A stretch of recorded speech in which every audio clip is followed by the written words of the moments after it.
বসার পরে আপনাকে যখন আপনার টার্ন আসবে আপনি যান ভেতরে, আপনি যাবেন।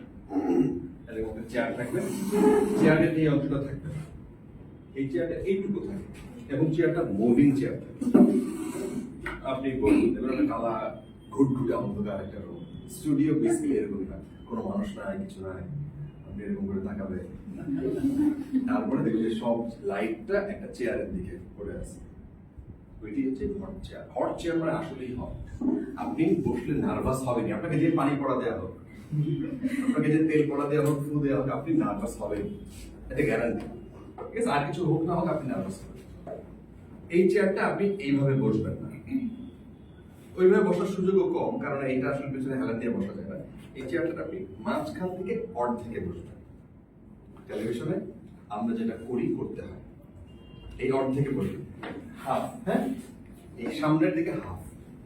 আপনি যখন টেলিভিশনে ক্যামেরার সামনে মানুষের সাথে যখন আপনি যোগাযোগ স্থাপন করবেন, মানুষকে আপনার গুরুত্ব দিতে হয়।